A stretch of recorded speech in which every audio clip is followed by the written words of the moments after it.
یہ دنیا کے 7 عجوبوں میں سے ایک عجوبہ شمار کیا جاتا ہے۔ اس قوم کا زوال کیسے آیا؟ جو جیوگرافی اور تاریخ کے لوگ بتاتے ہیں کہ رومن لوگ جو تھے عیسائی تھے، چونکہ یہ قوم آہستہ آہستہ بت پرست ہو گئی، بتوں کی پوجا کرنے لگی، اور جگہ جگہ یہاں بتوں کے آثار موجود ہیں، مکان ہیں مکین نہیں ہے، پہاڑ تراش کر غار بنائے گئے ہیں، اور ان کی اور بھی بہت ساری چیزیں ہیں، وہ آپ کو دکھاتے ہیں، دیکھیے مگر عبرت کی نگاہ سے۔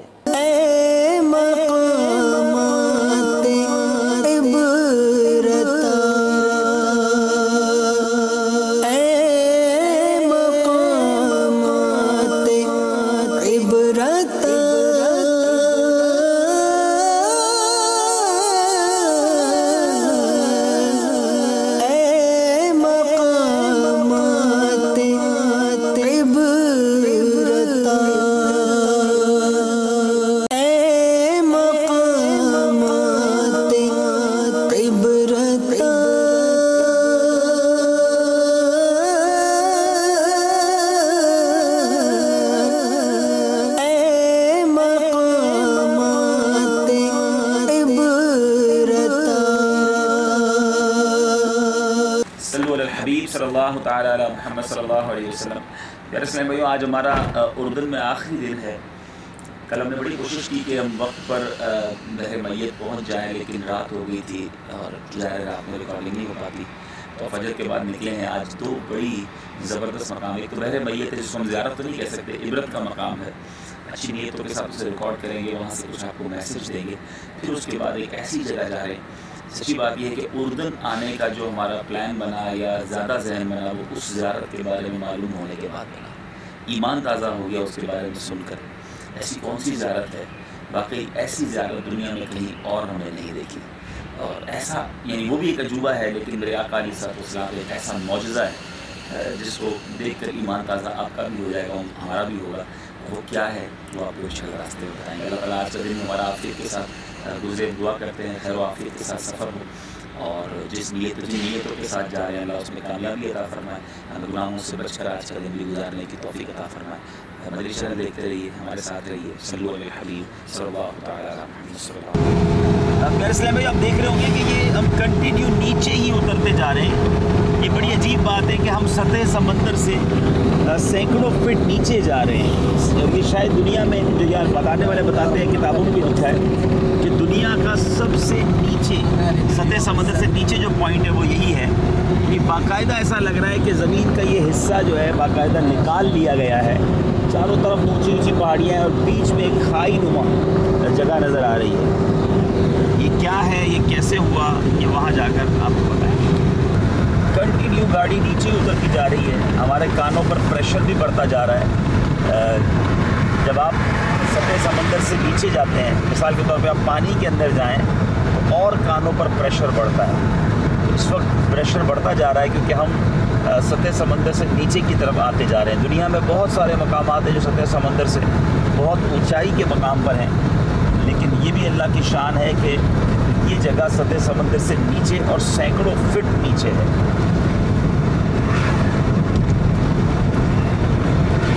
کنٹینیو ہماری گاڑی اترتی ہی جا رہی ہے۔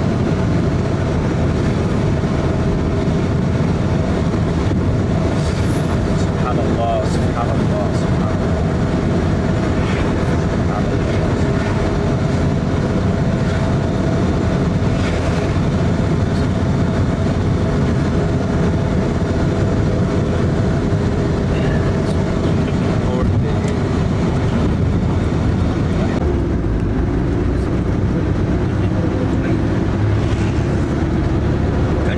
آپ دیکھیں گاڑی نیچے ہی کی طرف جاتی جا رہی ہے۔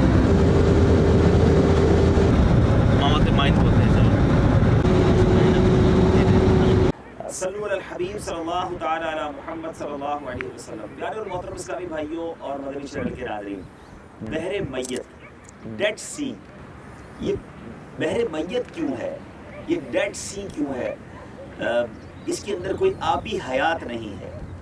اس جگہ پر دن کے اوقات میں بلکہ کسی بھی اوقات میں نہیں آنا چاہیے، کیونکہ یہ ایک عذاب کی جگہ ہے۔ جو ہم نے پڑھا ہے اس بارے میں بڑا ہی دردناک معاملہ ہے، لیکن اس نیت کے ساتھ آئیں کہ یہاں کے بارے میں آپ کو بتائیں اور پھر عبرت حاصل کریں اور ایک بڑا اہم میسیج ہم یہاں سے آپ کو دینا چاہتے ہیں کہ اس قوم پر عذاب آیا تو کیوں آیا، آپ قریب جا کر بتائیں گے۔ فی الحال آپ یہ سارا علاقہ دیکھ لیں اور یہ سمجھنے کی کوشش کریں کہ بتایا جاتا ہے کہ تقریباً 1300 فٹ یہ سطح سمندر سے نیچے ہے، یعنی 1300 فٹس نیچے ہونا۔ اس وقت ہمارے کانوں پر بھی پریشر پڑ رہا ہے، کیونکہ جب سطح سمندر سے آپ نیچے ہوتے ہیں تو یقیناً ہوا کا دباؤ جو ہے وہ بہت بڑھ جاتا ہے کانوں کے اوپر۔ مثال کے طور پہ آپ پانی کے اندر جب جائیں تو کانوں پر جو پریشر پڑتا ہے، تو 1300 فٹ نیچے ہم اس وقت سطح سمندر پہ، اور یہ 1300 فٹ نیچے کیسے ہو گیا یہ سارا معاملہ؟ پہلے آپ یہ دیکھیں کہ یہ بحر میت جو ہے یہ پانی یہ کسی سمندر سے ٹچ نہیں ہوتا۔ آپ اس میپ کو دیکھیں، چاروں طرف پہاڑ ہیں، بیچ میں یہ پانی ہے، تو یہ کہاں سے پانی آیا؟ کسی سمندر سے یہ ٹچ نہیں ہے۔ جو ہم نے پڑھا ہے کتابوں میں، جو سمجھ آتا ہے وہ آپ سے ڈسکس کریں گے۔ تو آپ دیکھ لیں تقریباً 45 کلومیٹر لمبے ایریا پر یہ سمندر موجود ہے، اور یہاں کیوں نہیں آنا چاہیے؟ ایک تو عبرت کی جگہ ہے، عذاب کی جگہ ہے، تفریح کی جگہ نہیں ہے۔ دوسرا یہاں پر بدقسمتی سے ایک تو ویسے ہی یہاں پر عذاب نازل ہوا، اور مزید یہاں پر بے حیائی ہوتی ہے۔ تو میں یہاں پر ناظرین کو یہ نہیں کہوں گا آپ یہاں آئیں، ہم اسی لیے فجر کے فوراً بعد آ گئے تاکہ یہاں کوئی نہ ہو، اور ہم جو میسج دینا چاہتے ہیں وہ ناظرین کو دیں۔ تو آگے چلتے ہیں اور آپ کو دکھاتے ہیں کہ اس پانی کے اندر اور کیا عجیب و غریب باتیں ہیں۔ صلو علی الحبیب صلی اللہ تعالی علی محمد، صلو علی الحبیب صلی اللہ تعالی علی محمد صلی اللہ علیہ وسلم۔ پیارے اور محترم اسلامی بھائیوں، بحر میت، ڈیڈ سی، جسے بحر لوط بھی کہا جاتا ہے، یہ وہ جگہ ہے جہاں پر تاریخ کی کتابیں بتاتی ہیں یہ وہی علاقہ ہے جس کو شہر صدوم بھی کہا جاتا ہے۔ اور آپ سامنے دیکھیں تو آپ کو جو یہ پہاڑ نظر آ رہے ہیں، یہ دو ملکوں کو آپس میں ڈائیورٹ بھی کرتا ہے، تقسیم بھی کرتا ہے۔ سامنے جو آپ کو پہاڑ نظر آ رہے ہیں یہ مقبوضہ فلسطین کے پہاڑ ہیں، جی ہاں، جس ملک میں ہمارا بیت المقدس واقع ہے۔ اور یہ اس طرف یعنی حضرت ابراہیم علیہ السلام کی نسبت سے حبرون شہر کو، جو مقبوضہ فلسطین میں ہے اور بہت قریب ہے یہاں سے، اسے الخلیل بھی کہا جاتا ہے۔ اور اس شہر کے اندر میرے پیارے اسلامی بھائیوں، حضرت ابراہیم علیہ السلام نے اپنی زوجہ حضرت سارہ رضی اللہ تعالیٰ عنہ کی تدفین کی۔ اس کے بعد سیدنا ابراہیم، سیدنا اسحاق، سیدنا یعقوب علیہ السلام بھی وہیں دفن ہوئے۔ سیدنا اسحاق اور یعقوب علی نبینا علیہ السلام کی ازواج کی بھی تدفین وہیں ہوئی، اور ایک روایت کے مطابق حضرت یوسف علیہ السلام کو بھی مصر سے بعد میں ان کی جو لاش مبارک کو یہاں لا کر تدفین کی گئی۔ اور میرے پیارے اور محترم اسلامی بھائی، یہ علاقہ بھی پہلے اردن کا حصہ تھا، مگر اب وہ مقبوضہ فلسطین ہے۔ اور یہاں سے بہت قریب پیپٹزما، جس کو اردو میں بپتسمہ بھی کہا جاتا ہے، پیپٹزم سائٹ بھی ہے، جہاں حضرت عیسیٰ علیہ السلام نے ایک روایت کے مطابق اپنے حواریوں کے ساتھ بیعت کی تھی۔ تو گویا یہ انبیاء کا علاقہ ہے، اور اس ایریا میں شہر صدوم جسے کہتے ہیں، یہ حضرت لوط علیہ السلام کی قوم یہاں آباد تھی۔ حضرت لوط علیہ السلام بھی یہاں تشریف لائے۔ اور میرے پیارے اور محترم اسلامی بھائیوں، جہاں موجود ہیں، بتانے والے بتاتے ہیں، تاریخ کی کتابیں بتاتی ہیں، جیوگرافی کے لوگ بتاتے ہیں، تقریباً 1200 اپروکسیمیٹلی 1200 فٹ یہ جگہ سطح سمندر سے نیچے ہے۔ اور جس پانی کو بحر میت کہا جاتا ہے، یہ ایک عجیب و غریب بات ہے، 45 کلومیٹر لمبا یہ سمندر ہے، یہ کسی اور سمندر سے اٹیچ نہیں ہے۔ اور دوسری بات یہ، یہاں کوئی آبی لائف نہیں ہے، کوئی آبی زندگی نہیں، یعنی اس کے اندر کوئی مچھلی نہیں ہے، بلکہ زندہ ہی نہیں رہ سکتا کوئی جانور۔ یہاں تک کہ اس پانی کو دنیا کا نمکین ترین پانی کہا جاتا ہے۔ بڑا ہی عجیب و غریب پانی ہے، جس کو آپ آئلی کہیں۔ اس پانی کے اندر بڑی چکناہٹ سی ہے، اور اسی بنا پر اس میں کوئی شخص ڈوب بھی نہیں سکتا۔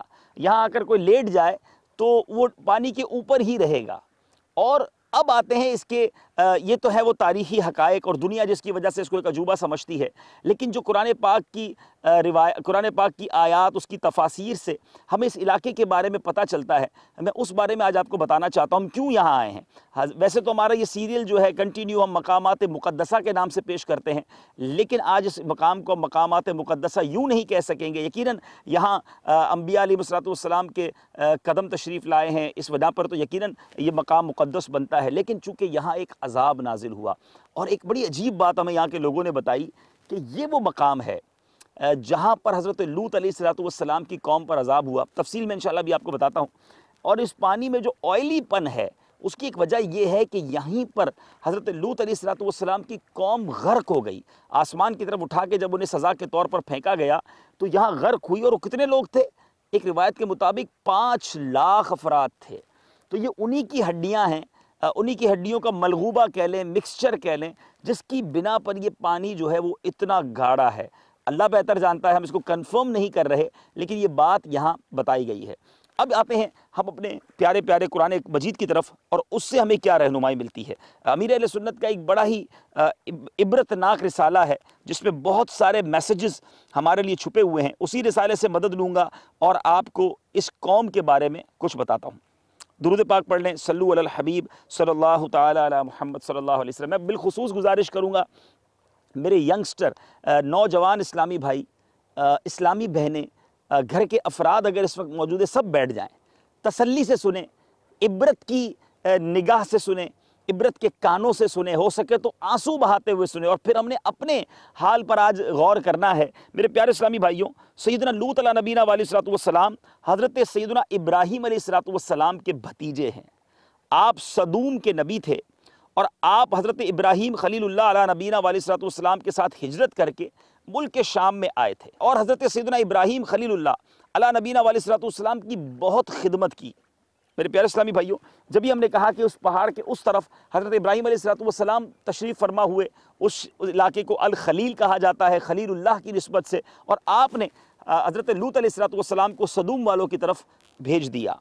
اب میرے پیارے اسلامی بھائیوں، سیدنا لوط علیہ السلام کے بارے میں ہم نے سنا. یہ جو قوم تھی، اس قوم میں ایک بڑی عجیب و غریب بیماری تھی، بڑی عجیب و غریب برائی تھی. میرے پیارے اسلامی بھائیوں، یہ قوم مردوں کے ساتھ، مرد کے ساتھ بدفعلی کرتی. ہم جنس پرستی جسے کہا جاتا ہے، آج کی ترقی یافتہ دور میں جسے گیز کہا جاتا ہے. یاد رہے، دنیا میں سب سے پہلے بدفعلی شیطان نے کروائی. وہ حضرت سیدنا لوط علیہ السلام کی قوم میں امرد حسین یعنی خوبصورت لڑکے کی شکل میں آیا اور ان لوگوں کو اپنی جانب مائل کیا، یہاں تک کہ گندا کام کروانے میں کامیاب ہو گیا. اور نوبت یہاں تک پہنچی کہ عورتوں کو چھوڑ کر مردوں سے اپنی خواہش پوری کرنے لگے. سیدنا لوط علیہ السلام نے انہیں بڑا سمجھایا. قرآن مجید فرقان حمید پارہ 8 سورہ اعراف کی آیت نمبر 80 اور 81 میں ان الفاظ کے ساتھ ذکر کیا گیا ہے. وَلُوطًا إِذْ قَالَ لِقَوْمِهِ أَتَأْتُونَ الْفَاحِشَةَ مَا سَبَقَكُمْ بِهَا مِنْ أَحَدٍ مِّنَ الْعَالَمِينَ إِنَّكُمْ لَتَأْتُونَ الرِّجَالَ شَهْوَةً مِّن دُونِ النِّسَاءِ بل انتم قوم مسرفون. ترجمہ کنز الایمان. اور لوط کو بھیجا جب اس نے اپنی قوم سے کہا، کیا وہ بے حیائی کرتے ہو جو تم سے پہلے جہان میں کسی نے نہ کی؟ تم تو مردوں کے پاس شہوت سے جاتے ہو، عورتیں چھوڑ کر، بلکہ تم لوگ حد سے گزر گئے. حضرت سیدنا لوط علیہ نبینا علیہ السلام کے دنیا اور آخرت کی بھلائی پر مشتمل بیان عافیت کو اس بے حیا قوم نے سن کر سر تسلیم خم کرنے کی بجائے بڑا بے باکانہ جواب دیا. اس جواب کو بھی قرآن مجید فرقان حمید نے سورہ اعراف آیت نمبر 82 میں ان لفظوں کے ساتھ بیان کیا گیا ہے. وما كان جواب قومه إلا أن قالوا أخرجوهم من قريتكم إنهم أناس يتطهرون. ترجمہ کنز الایمان. اور اس کی قوم کا کچھ جواب نہ تھا مگر یہی کہنا کہ ان کو اپنی بستی سے نکال دو، یہ لوگ تو پاکیزگی چاہتے ہیں. جب قوم لوط کی سرکشی اور خصلت بدفعلی قابل ہدایت نہ رہی تو اللہ تعالیٰ کا عذاب آ گیا. چنانچہ حضرت سیدنا جبرائیل علیہ نبینا علیہ السلام چند فرشتوں کے ہمراہ امرد حسین یعنی خوبصورت لڑکوں کی صورت میں مہمان بن کر حضرت سیدنا لوط علیہ نبینا علیہ السلام کے پاس پہنچے. ان مہمانوں کے حسن و جمال اور قوم کی بدکاری کی خصلت سے کے خیال سے حضرت سیدنا لوط علیہ نبینا علیہ السلام نہایت فکر مند ہوئے. تھوڑی دیر کے بعد قوم کے بد فعلوں نے حضرت سیدنا لوط علیہ نبینا علیہ السلام کے مکان عالی شان کا محاصرہ کر لیا اور مہمانوں کے ساتھ بد فعلی کے برے ارادے سے دیوار پر چڑھنے لگے. حضرت سیدنا لوط علیہ نبینا علیہ السلام نے نہایت دل سوزی کے ساتھ ان لوگوں کو سمجھایا مگر وہ اپنے بد ارادے سے باز نہ آئے. آپ کو متفکر اور رنجیدہ دیکھ کر سیدنا جبرائیل علیہ نبینا علیہ السلام نے کہا یا نبی اللہ آپ غمگین نہ ہوں، ہم فرشتے ہیں اور ان بدکاروں پر اللہ عز و جل کا عذاب لے کر اترے ہیں. آپ مومنین اور اپنے اہل و عیال کو ساتھ لے کر صبح ہونے سے پہلے پہلے اس بستی سے نکل جائیں اور خبردار کوئی شخص پیچھے مڑ کر بستی کی طرف نہ دیکھے ورنہ وہ بھی اس عذاب میں گرفتار ہو جائے گا. چنانچہ حضرت سیدنا لوط علیہ نبینا علیہ السلام اپنے گھر والوں اور مومنوں کو ہمراہ لے کر بستی سے باہر تشریف لے گئے. حضرت سیدنا جبرائیل علیہ نبینا علیہ السلام اس شہر کی 5 بستیوں کو اپنے پروں پر اٹھا کر آسمان کی طرف بلند ہوئے اور کچھ اوپر جا کر ان بستیوں کو زمین پر الٹ دیا. پھر اس پر اس زور سے پتھروں کا می برسا کہ قوم لوط کی لاشوں کے بھی پرخچے اڑ گئے. عین اس وقت جب کہ یہ شہر الٹ پلٹ ہو رہا تھا حضرت سیدنا لوط علیہ نبینا علیہ السلام کی ایک بیوی جس کا نام واعلہ تھا جو در حقیقت منافقہ تھی اور قوم کے بدکاروں سے محبت رکھتی تھی، اس نے پیچھے مڑ کر دیکھا اور اس کے منہ سے نکلا ہائے میری قوم، یہ کہہ کر کھڑی ہو گئی. پھر عذاب الہی کا ایک پتھر اس کے اوپر بھی گرا اور وہ بھی ہلاک ہو گئی. پارہ نمبر 8 سورۃ الاعراف آیت 83 اور 84 میں رب العباد کا ارشاد ہے فَأَنْجَيْنَاهُ وَأَهْلَهُ إِلَّا امْرَأَتَهُ كَانَتْ مِنَ الْغَابِرِينَ وَأَمْطَرْنَا عَلَيْهِمْ مَطَرًا فَانظُرْ كَيْفَ كَانَ عَاقِبَةُ الْمُجْرِمِينَ. ترجمہ کنز الایمان. تو ہم نے اسے اور اس کے گھر والوں کو نجات دی مگر اس کی عورت وہ رہ جانے والوں میں ہوئی اور ہم نے ان پر ایک می برسایا تو دیکھو کیسا انجام ہوا مجرموں کا. میرے پیارے اسلامی بھائیوں، یہاں یہ بات بھی بڑی عبرتناک ہے کہ بدکار قوم پر برسائے جانے والے ہر پتھر پر اس شخص کا نام لکھا تھا جو اس پتھر سے ہلاک ہوا. میرے پیارے اسلامی بھائیو، یہاں ایک بات بڑی اہم ہے، سمجھنے والی ہے کہ حضرت لوط علیہ السلام کی زوجہ جو بدکاروں کو پسند کرتی تھی، حالانکہ نبی کی زوجہ ہیں، مگر کیا ہوا اس کے ساتھ؟ ہائے میری قوم یہ جملہ نکلنا ہے اور اس پر بھی پتھر گرا اور وہ بھی ہلاک ہو گئی. تو سوچنے والی بات یہ میرے پیارے اسلامی بھائیوں کہ جب نبی کی رشتہ دار ہو کر بھی اگر مجرمین کے ساتھ ہے تو عذاب سے وہ بھی نہیں بچ سکی. یہاں بعض اوقات اسلامی بھائی یہ سوچتے ہیں کہ ہم جناب کسی نیک شخص کی اولاد ہیں، ہمارے خاندان میں بڑے پیر صاحب گزرے ہیں، ہمارے والد صاحب بڑے بزرگ ہیں. یاد رہے ہم سب کو اپنے اعمال کا خود حساب دینا ہوگا. اور ایک اور بات کہ آج لوگ برائی کرتے نہیں مگر برائی کو پسند کرتے ہیں. برائی ہوتی ہے اسے روکتے نہیں ہیں، تماشا دیکھنے پہنچ جاتے ہیں. لوگ کہتے ہیں ہم تھوڑی جوا کھیلتے ہیں، ہم جوا کھیلنے والوں کے ساتھ ذرا دیکھ لیتے ہیں. ہم برائی کرتے نہیں، ہم بدکاری نہیں کرتے مگر ان لوگوں کے ساتھ اٹھتے بیٹھتے ہیں اور ہم سیکیور ہیں، ہم نشہ نہیں کرتے. لیکن آپ کے دوست شرابی ہوتے ہیں. ذرا سوچیں، برائی کرنے والا بھی اور برائی کو پسند کرنے والا بھی، برائی کو انجوائے کرنے والا بھی، برائی کو جناب اچھا سمجھنے والا بھی، اس کے تماشے میں شریک ہونے والا بھی عذاب الہی میں گرفتار ہو سکتا ہے. تو ہمیں آج یہ ڈیسائیڈ کرنا ہوگا. یہ بڑا ہی عبرتناک منظر ہمیں کچھ سکھا رہا ہے. ایک نبی کی بیوی ہو کر عذاب الہی کا جب وہ شکار ہو سکتی ہے تو میں اور آپ کس حیثیت میں ہیں؟ ہم جناب برے دوستوں کے ساتھ اٹھے بیٹھے ہیں، ہم بدکاروں کے ساتھ اٹھے بیٹھے ہیں، ہم بے حیا لوگوں کے ساتھ اٹھے بیٹھے ہیں اور ہم کہیں کہ جناب ہم تو نہیں کرتے. ارے کہیں جب ان پر عذاب نازل ہوگا، ان پر رب عز و جل کی طرف سے لعنت اترے گی، جب ان پر جناب اللہ تبارک و تعالیٰ کا غضب ہوگا تو کہیں ہمارا شمار ان میں نہ ہو جائے. ارے ہمیں تو نیک لوگوں کے ساتھ بیٹھنا چاہیے چاہے ہم نیک نہ ہوں. اس کو بالکل اپوزٹ طریقے سے سمجھیے. میں گناہ گار، نیکیاں نہیں، عبادت نہیں، کوئی اچھے اعمال نہیں، مگر اچھے دوست تو بنا سکتا ہوں. اللہ والوں میں تو بیٹھ سکتا ہوں کہ جب ان پر رحمت نازل ہوگی تو اچھوں کے سنگ ہم پر بھی کچھ قطرے برس جائیں گے. مگر ہم کب سدھریں گے؟ ہم کب اپنی گیدرنگز کو چینج کریں گے؟ کب ہم اپنی محبتوں کو تبدیل کریں گے؟ یعنی ہماری محبتیں بھی برے لوگوں کے ساتھ ہیں.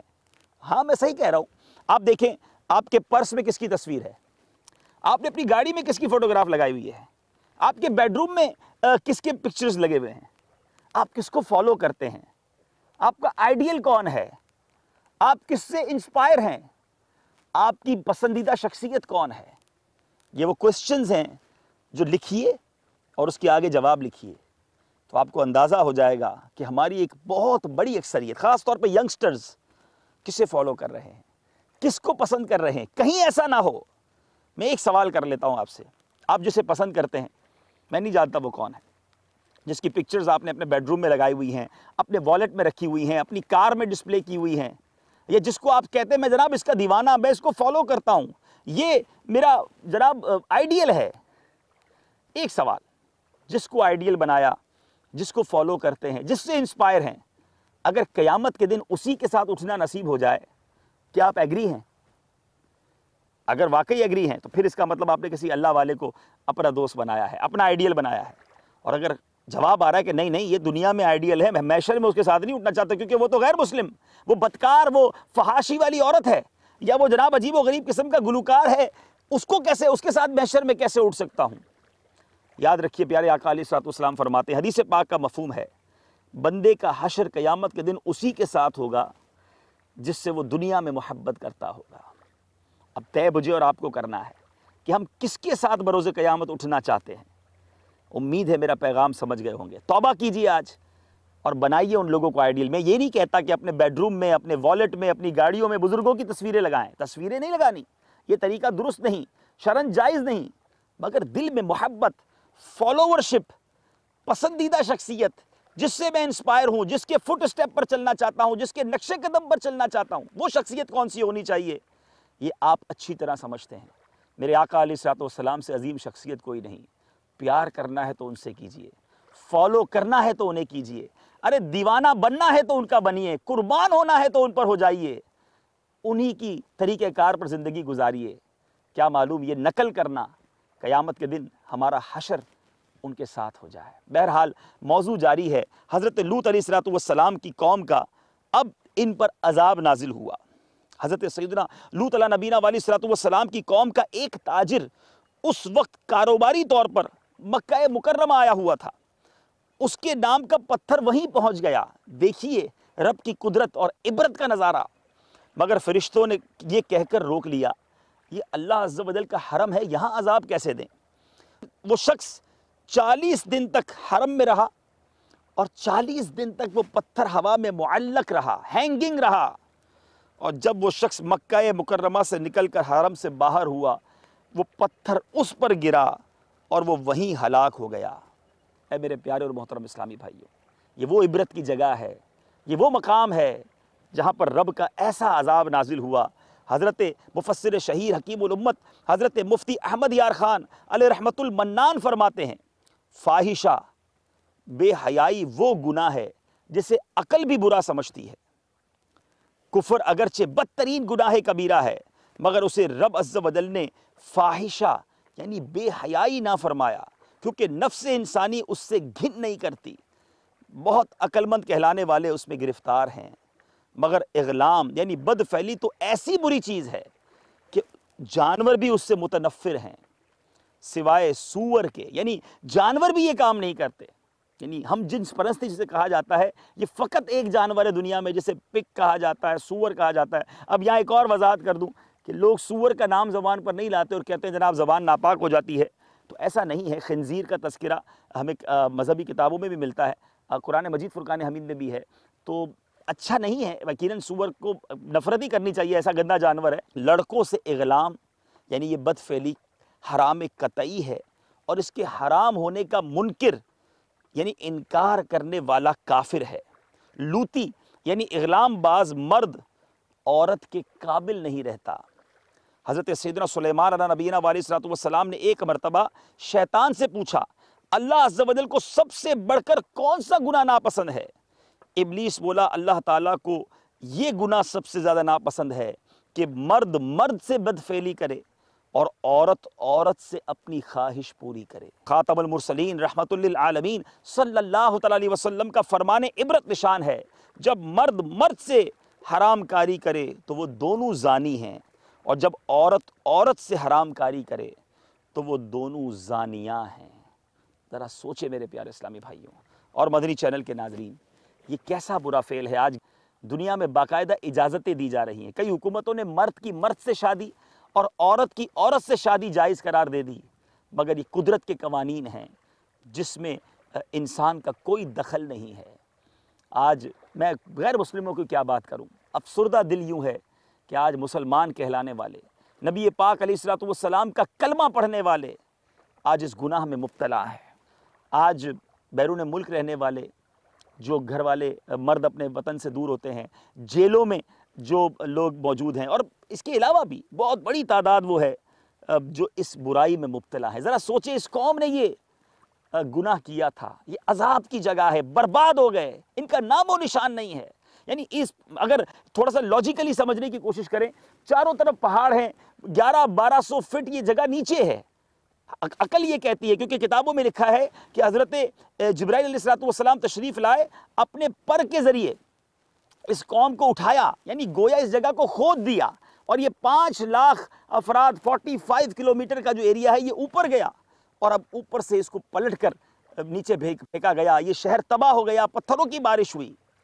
ہو سکتا ہے کہ یہ اسی وجہ سے پانی نکل آیا ہو، یہ جگہ اسی لیے نیچے ہو کہ اس جگہ کو باقاعدہ کھود کر اوپر لے جایا گیا۔ یہ کہیں کتاب میں ہم نے نہیں پڑھا، یہ ایک لاجیکلی بات سمجھ آتی ہے۔ ہاں، یہ کتابوں میں ضرور موجود ہے کہ حضرت جبرائیل علیہ السلام نے اپنے پر کے ذریعے اس شہر کو باقاعدہ اٹھا لیا اور پھر بہت اوپر لے جا کر پھر الٹ دیا، اور یہ تباہ و برباد قوم ہو گئی۔ میرے پیارے اور محترم اسلامی بھائیوں، حضرت سیدنا ابو سعید خدری رضی اللہ تعالیٰ عنہ سے مروی ہے، آخری زمانے میں کچھ لوگ لوتیا کہلائیں گے، اور یہ 3 طرح کے ہوں گے۔ نمبر 1 وہ کہ جو شہوت کے ساتھ صرف امردوں کی صورتیں دیکھیں گے اور باوجود شہوت سے ان سے بات چیت کریں گے۔ نمبر 2 جو شہوت کے ساتھ ان سے ہاتھ ملائیں گے اور گلے بھی ملیں گے۔ اور نمبر 3 جو ان کے ساتھ بد فعلی کریں گے۔ ان سبوں پر اللہ عز و جل کی لعنت ہے، مگر وہ جو توبہ کر لیں گے۔ اے میرے پیارے اور محترم اسلامی بھائیوں، ذرا غور کیجئے، آج امرد یعنی ایسا لڑکا جو حسین ہو، اس کے ساتھ لوگ دوستیاں کرتے ہیں۔ یہاں ہمارے اسلامی بھائیوں کو بھی غور کرنا ہوگا، اپنی نیتوں کو ایک بار پھر چیک کرنا ہوگا۔ کیوں بار بار ملنے کو جی چاہتا ہے؟ کیوں اس سے ہاتھ ملانے کو جی چاہتا ہے؟ کیوں اس سے مسکرا کر ملنے کو جی چاہتا ہے؟ کیوں اسے اپنے پاس بٹھانے کو جی چاہتا ہے؟ اللہ نہ کرے، اللہ نہ کرے، اگر نیت میں کوئی گڑبڑ ہے تو ہمیں دور ہونا پڑے گا، توبہ کرنی پڑے گی، کیونکہ صرف اس برے کام ہی کو برا نہیں کہا گیا، بلکہ میرے پیارے اسلامی بھائیوں، لوتیا کی جو اقسام بیان کی گئی کہ امردوں کی صورتیں دیکھیں گے، ان سے بات چیت کریں گے، ان سے ہاتھ ملائیں گے، گلے ملیں گے، ہمیں اس سے بچنا ہوگا۔ اے میرے پیارے اور محترم اسلامی بھائیوں، حضرت سیدنا روح اللہ علیہ نبینا علیہ السلام ایک بار جنگل میں گئے، آپ نے دیکھا کہ ایک مرد پر آگ جل رہی ہے، آپ نے پانی سے لے کر اس کی آگ بجھانی چاہی تو آگ نے امرد کی صورت اختیار کر لی، حسین لڑکے کی صورت اختیار کر لی۔ حضرت سیدنا عیسیٰ روح اللہ علیہ نبینا علیہ السلام نے اللہ عز و جل کی بارگاہ میں عرض کی، یا اللہ ان دونوں کو اپنی اصلی حالت پر لوٹا دے تاکہ میں ان کا گناہ پوچھوں۔ چنانچہ مرد اور امرد آگ سے باہر آ گئے۔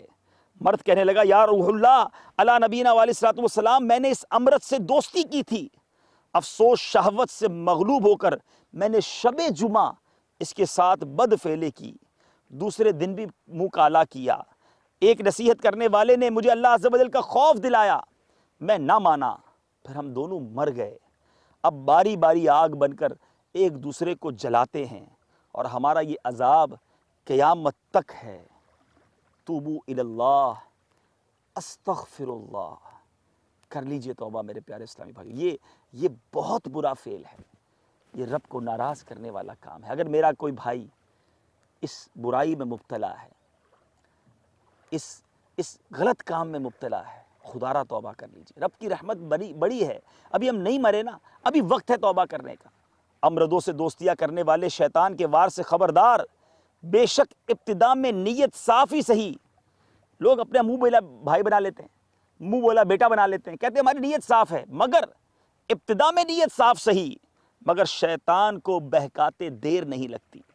امرت سے دوستی کرنے والے کا کچھ نہیں تو بد نگاہی اور شہوت کے ساتھ بدن ٹکرانے کے گناہ سے بچنا تو نہایت ہی دشوار ہوتا ہے. یہ بھی یاد رہے، اگر امرد رضامندی سے یا پیسوں یا نوکری وغیرہ کے لالچ میں بد فعلی کروائے گا تو وہ بھی گناہ گار اور جہنم میں جانے کا حقدار ہے. ایک رسالے کا نام نوٹ کریں، قوم لوط کی تباہ کاریاں. یہ ضرور میرے نوجوان بھائی پڑھیں، گھر والدین پڑھیں، تاکہ اپنے بچوں کو بھی یہ ہمیں ایجوکیٹ کرنا ہوگا. چھوٹے بچوں کو بھی بتانا ہوگا کہ اگر کوئی بڑا لڑکا ہے یا مرد ہے اس کے قریب آ رہا ہے، اس کو اپنے ساتھ بٹھا رہا ہے، یا کوئی ایسا عمل اس کے ساتھ ہو رہا ہے تو وہ بھی اویئر رہے. اچھے انداز میں اسے بھی سمجھانا ہوگا اور ہمیں پڑھنا ہوگا کہ اس کا عذاب کتنا سخت ہے. اے میرے پیارے اسلامی بھائیوں، آخر میں اس عبرت والی جگہ سے میں یہی کہنا چاہتا ہوں، اور اسی نیت سے ہم بہت زیادہ ڈبل مائنڈڈ تھے کہ ہم یہاں آئیں یا نہ آئیں، کیونکہ بدقسمتی یہ دیکھیں کہ یہاں عذاب نازل ہوا ہے اور لوگ یہاں تفریح منانے آتے ہیں، اور سنا ہے یہاں بڑا بے حیائی کا بازار ہوتا ہے. میں دوبارہ کہوں گا پلیز آپ نے یہاں نہیں آنا. اگر آپ اردن آئیں بھی تو یہاں مزارات بہت شاندار ہیں، ان مزارات پر جائیں. یہاں ہمارا آنے کا مقصد ہم بالکل ارلی ان دا مارننگ آئے، کوئی نہیں ہے یہاں پر، صرف اسی نیت سے آئے تھے کہ اس عجیب و غریب پانی کو بھی آپ کو بتائیں. قدرت کا واقعی یہ ایک نظارہ ہے، لیکن یہاں پر ایک عذاب نازل ہوا. اور میں اس لیے بھی آیا کہ میرے بہت سارے بھائی، بہت سارے مسلمان کہلانے والے، جیلوں میں جانا ہوا اجتماعات وغیرہ کے سلسلے میں، بیرون ملک سفر رہتا ہے، بالخصوص ان دونوں جگہوں پر لوگ اس برائی میں زیادہ مبتلا ہیں. وطن سے دور ہوتے ہیں، گھر سے دور ہوتے ہیں اور اس برائی میں مبتلا ہو جاتے ہیں. لیکن ایسا نہیں کہ جو وطن میں رہنے والے ہیں وہ برائی میں مبتلا نہیں ہیں. یہاں میں یہ بھی میسج دیتا جاؤں گا والدین کے لیے، بچہ بڑا ہو جائے، اپنے پیروں پر کھڑا ہو جائے، بزنس سیٹ ہو جائے، اس کے بعد شادی کریں گے، ایسا نہ کیجیے. اللہ تعالیٰ رزق دینے والا ہے، یقیناً ایک میچورٹی کی عمر ہونی چاہیے، مگر اگر لڑکا بالغ ہو گیا ہے اور ایسی عمر ہو گئی ہے کہ اب اس کی شادی کر دینی چاہیے، اب تاخیر نہ کیجیے. بعض اوقات شادی میں تاخیر بھی ان بدکاریوں، ان بدفعلیوں کا سبب بنتی ہے. ہو سکے تو اپنی بچی کی شادی بھی جلدی کر دیں جب وہ بالغ ہو جائے، اور لڑکے کی شادی بھی جلدی کر دیں، لیکن یہ عذر نہ بنائیں. یہاں مجھے بہت سارے ایسے نوجوان میسج کرتے ہیں، ملتے ہیں، وہ کہتے ہیں کہ ہماری شادی نہیں ہوتی تو ہم ان برائی میں مبتلا ہو جاتے ہیں. تو ایسا نہیں کہ آپ بچ جائیں گے یہ جملہ کہہ کر. It is not a excuse, یہ عذر نہیں ہے. ماں باپ نے شادی نہیں کی، ٹھیک ہے وہ ہونی چاہیے تھی، لیکن اس کا مطلب یہ نہیں کہ آپ برائی میں مبتلا ہو کر اپنے ماں باپ کو دوش دے دیں. یہ حرام، جہنم میں لے جانے والا کام ہے. خدارہ توبہ کیجئے، روزوں کے ذریعے اپنی ان خواہشات کو دبائیے. احادیث کرام میں ہمیں یہ فارمولہ ملتا ہے. امیر علیہ سنت نے اپنے مذاکروں میں سمجھایا ہے. نگاہوں کی حفاظت کیجئے، بد نگاہی بھی کرنی ہے، فلمیں ڈرامے بھی دیکھنے ہیں، ویب سائٹس کو بھی وزٹ کرنا ہے، اور بندہ کہتا ہے میں کیسے گناہ سے بچوں. اپنی نگاہوں کی حفاظت، پاسداری اپنی کیجئے، اپنی عزت کی حفاظت کیجئے، اور پھر روزے رکھیے. اللہ تعالی ہم سب کو اس گناہ کبیرہ سے محفوظ رکھے. اگر کسی کے ساتھ ایسا معاملہ ہو چکا ہے، ایسا گناہ کر چکا ہے، میرے رب کی رحمت بہت بڑی ہے. اس قوم کو تو عذاب دے دیا گیا، ہم پر عذاب نہیں آ رہا. ذرا سوچیں، یہ قوم نے ایک کبیرہ گناہ کیا، برباد ہو گئی، اس کی داستان باقی نہ رہی، کوئی اس قوم کا بندہ باقی نہیں ہے. آج ہمارے اندر کتنی برائیاں ہیں، کتنے کبیرہ گناہ ہیں، کتنے برے افعال ہیں، ہم پر ابھی عذاب نازل نہیں ہو رہا. مگر ایک دن ہے جس دن مجھے بھی جواب دینا ہے، آپ کو بھی جواب دینا ہے. کیا ہم نے اس کی تیاری کر لی؟ کیا اس جواب دینے والے دن کے لیے میں اور آپ تیار ہیں؟ خدارہ اس دن کی تیاری کیجئے، توبہ کیجئے، آنسو بہائیے، گر گڑائیے. میرا رب بڑا کریم ہے، وہ گناہگار کی توبہ قبول فرماتا ہے. مایوس نہ ہوں اس کی رحمت سے. اگر یہ بری عادت پڑ چکی ہے نا، پہلے تو آج چھوڑ دیں، ابھی چھوڑ دیں.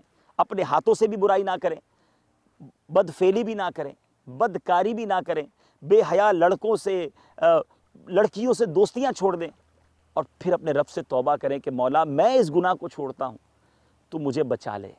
اور پھر اچھا ماحول اختیار کریں، مدنی قافلوں میں سفر کریں، دعوت اسلامی کے مدنی ماحول سے وابستہ ہو جائیں جہاں بار بار اس طرح کی خوف خدا والی باتیں بتائی جاتی ہیں.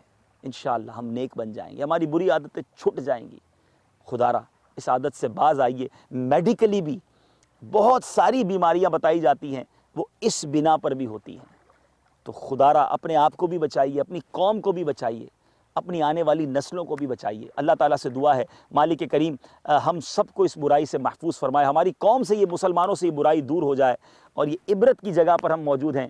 اللہ تعالیٰ ہمیں عبرت کا نشان نہ بنائے. یہ دعا کرتے رہا کریں کہ یا اللہ میرا خاتمہ ہو تو رشک والا ہو. لوگ اگر باتیں بھی کریں تو یہ کہیں کہ کیسی شان والی موت ملی, کیسی مبارک موت ملی. کاش ہمیں روزے کے عالم میں, سجدے کی حالت میں, مدینہ منورہ میں, اے کاش شہادت کی موت مل جائے, جنت البقیع ہمارا مدفن بن جائے. اور یہ دعا کریں کہ یا اللہ میرا خاتمہ عبرت والا نہ ہو. لوگ یہ نہ کہیں کہ دیکھو باتیں تو بڑی بڑی کرتا تھا مگر دنیا سے گیا تو کیسی عبرت والی حالت میں گیا. کچھ لوگ برائی کرتے کرتے بھی تو دنیا سے جاتے ہیں, گانے سنتے سنتے ایکسیڈنٹ ہو جاتے ہیں گاڑیوں کے, دنیا سے جا رہے ہیں اور کانوں میں میوزک آ رہی ہے. دنیا سے گئے اور شراب کے عالم میں ہے, دنیا سے گئے اور بدکاری کر رہے ہیں, کسی کلب, کسی کیسینو, کسی سنیما میں مر گئے. موت تو مسجد کی اچھی ہے. تو ایسے کام نہ کیجئے کہ جس کام کے دوران مرنا نہیں چاہتے, کیونکہ مرتے وقت کہا نہیں جائے گا, ٹائم نہیں ملے گا کہ اب جناب آپ نے جانا ہے جگہ چینج کر لیجئے. تو کیوں نہ میں اپنے کام ہی ایسے کر لوں, اپنی صحبتیں ہی ایسی اختیار کر لوں, اپنا اٹھنا بیٹھنا ہی ایسی جگہوں پر رکھوں کہ اگر وہی موت آ جائے تو وہ رشک والی اور اچھی موت ہو. اللہ تعالیٰ سے دعا ہے کہ ہمیں عبرت والی نہیں رشک والی موت عطا فرمائے, با ایمان موت عطا فرمائے. آمین بجاہ نبی الامین صلی اللہ تعالیٰ علیہ وسلم. مدنی چینل دیکھتے رہیے. آج ہم ایک ایسی زیارت پہ جا رہے ہیں, واقعی وہ آؤٹ سٹینڈنگ, بڑی زبردست زیارت ہے. ایک ایسا میرے نبی علیہ الصلوۃ والسلام کا معجزہ ہے جس کو دیکھ کر آئی ایم شیور, میں گارنٹی دیتا ہوں آپ کا ایمان تازہ ہو جائے گا, مدینہ مدینہ ہو جائے گا. اب اچھی اچھی نیتیں آپ, میں اس وقت ڈائریکٹ تو فیس آپ سے نہیں لے سکتا, لیکن واقعی آپ نے فیس, مدنی فیس دینی چاہیے. مدنی قافلوں اچھا ایک نیت کر لیں, اگر اس زیارت کرنے سے آپ کا ایمان تازہ ہو جائے, بہت خوشی حاصل ہو, تو پھر شکرانے میں کم از کم 12 دن کے مدنی قافلے میں سفر کرنا ہے. اچھا 12 دن زیادہ ہیں, 3 دن کی نیت سارے اسلام میں نیت کر لیں. ابھی ایک صاحب یہاں آئے تھے اور ان کا کہنا یہ تھا کہ پانی میں نہیں ڈوب سکتے. یہ پانی ایسا ہے جس میں بندہ کوئی لیٹے تو بھی نہیں ڈوب سکتا. تو ظاہر ہے یہ پانی ہمارے مطلب کا نہیں ہے, ہم ویسے بھی نہیں جاتے. تو وہ صاحب گئے, وہ نہیں ڈوبے, پانی پہ اس طرح لیٹے جیسے اپنے بیڈ روم میں لیٹے. وہ منظر دیکھتے ہیں.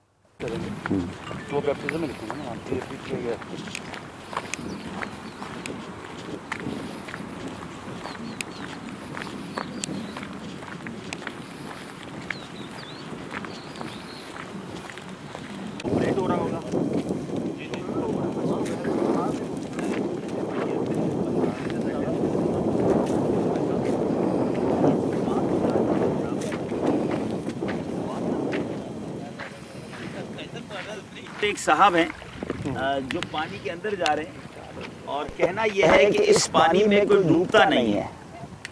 تو اب دیکھتے ہیں کہ واقعی کوئی نہیں ڈوبتا. یہ بات ہم نے آج اپنی آنکھوں سے بھی دیکھی ہے. اب پیارے اسلام بھائیو, یہ پانی ہے جس کے بارے میں ہم نے سنا ہے کہ یہ بالکل آئلی ہے. جی تو نہیں چاہ رہا اس میں ہاتھ ڈالنے کو, لیکن چونکہ آپ کو بتانا ہے, جی واقعی ایسا لگ رہا ہے کہ جیسے مٹی کا تیل جس طرح کا ہوتا ہے, آئلی بالکل پانی ہے, بہت گاڑھا ہے. اور بتایا جاتا ہے کہ دنیا کا سب سے زیادہ نمکین پانی ہے. یہاں باقاعدہ نمک کی جھیلیں بنائی گئی ہیں اور نمک اس کے ذریعے نکالا جاتا ہے. تو اللہ بہتر جانتا ہے کہ واقعی یہ وہی پانی ہے جس میں اس قوم کو غرق کیا گیا. علاقہ بہرحال یہی بتایا جاتا ہے, شہر صدوم, یہ مفسرین نے اس شہر کے بارے میں لکھا, اور یہاں اسی ایریا کو شہر صدوم بھی کہا جاتا ہے. اللہ تعالیٰ ہم سب کی حفاظت فرمائے, ہمارے ایمان کی حفاظت فرمائے, اور ہمیں خیر و عافیت والی زندگی, خیر و عافیت والی موت عطا فرمائے. آمین بجاہ نبی الامین صلی اللہ تعالی علیہ وسلم. پیارے اسلام بھائیوں, عبرت کی جگہ سے نکل رہے ہیں, اب ایک ایسی جگہ جا رہے ہیں کہ جہاں جانے کے لیے جس کو کہتے ہیں نا کہ بڑی خواہش تھی, بڑی خوشی ہو رہی ہے. اللہ تعالیٰ وہ سفر خیر و عافیت سے فرمائے. اٹ از ڈیفیکلٹ, تھوڑا مشکل سفر ہے. کیوں مشکل ہے, کہاں جا رہے ہیں, کیوں ہم بہت خوش ہیں, کیوں ایکسائٹڈ ہیں, یہ آپ کو راستے میں بتائیں گے. یہ بتا دیتا ہوں, ایک ہینڈ دے دیتا ہوں. میرے آقا علیہ الصلوۃ والسلام کا ایک ایسا معجزہ ہے جس کو آج بھی ہم جاگتی آنکھوں سے دیکھ سکتے ہیں. جی ہاں, بہت سارے معجزے ہو چکے جو ہم نہیں دیکھ سکے. شق صدر, شق کمر, سورج کا پلٹنا, درختوں کا پیارے آقا کو سلام کرنا, صحابہ کی ٹوٹی ہوئی پنڈلیوں کو اور ہاتھوں کو جوڑ دینا، آنکھیں باہر آ جائیں میرے آقا آنکھ کو رکھ کر دعا کرتے، بینائی اور آنکھ واپس آ جاتی۔ ابو ہریرہ کا کبھی رضی اللہ تعالیٰ کا وہ پیالہ یاد آتا ہے جس میں 70 صحابہ نے دودھ کا پیالے سے اپنا سیراب کر لیا، میرے آقا کی صلی اللہ علیہ وسلم کی وہ انگلیاں جس سے چشمان رحمت جاری ہو گئے، پنج آب رحمت جس کو اعلیٰ حضرت نے کہا۔ تو بہت سارے معجزے ہم تو نہیں دیکھ سکے، ایک معجزہ ایسا ہے جو آج بھی موجود ہے، ایمان تازہ کرنے کے لیے ہم جا رہے ہیں۔ سفر تھوڑا طویل ہے، آپ دعا کریں خیر و عافیت کے ساتھ سفر ہو، ہم انشاءاللہ وہاں جا کر آپ کو پورا واقعہ بتائیں گے اور وہ معجزہ کیا ہے وہ بھی بتائیں گے۔ صلو علی الحبیب صلی اللہ علیہ محمد۔ بسم اللہ والحمد للہ سبحان الذی سخر لنا هذا وما كنا له مقرنین وإنا إلى ربنا لمنقلبون۔ الصلاۃ والسلام علیک یا نبی اللہ وعلی آلک واصحابک یا نور اللہ۔ محبت میں اپنی گمایا الہی، نہ پاؤں میں اپنا پتایا الہی، میرے عشق بہتے رہے کاش ہر دم، میرے عشق بہتے رہے کاش ہر دم، تیرے خوف سے یا خدایا الہی، تیرے خوف سے یا خدایا الہی، تیرے خوف سے تیرے ڈر سے ہمیشہ، تیرے خوف سے تیرے ڈر سے ہمیشہ، میں تھر تھر رہوں کانپتا یا الہی، میں تھر تھر رہوں کانپتا یا الہی، میرے دل سے دنیا کی الفت مٹا دے، میرے دل سے دنیا کی الفت مٹا دے، مجھے اپنا عاشق بنایا الہی، مجھے اپنا عاشق بنایا الہی، یہ مقامات مقدسہ،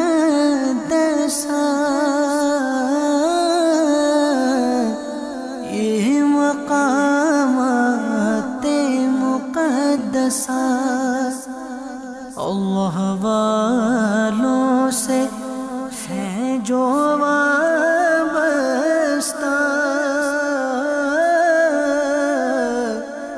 ہے مقامات مقدسہ۔ یہی وہ جگہ تھی جہاں حضرت عیسیٰ علیہ السلام کی تشریف لائے۔ کہتا ہے مسافر سے یہ ہر نخل مدینہ، آرام ذرا لے لے یہاں چھاؤں دھنی ہے، گھر سے کہیں اچھا ہے مدینے کا مسافر، یہاں صبح وطن شام غریب الوطن ہے۔ اللہ والوں سے ہے جو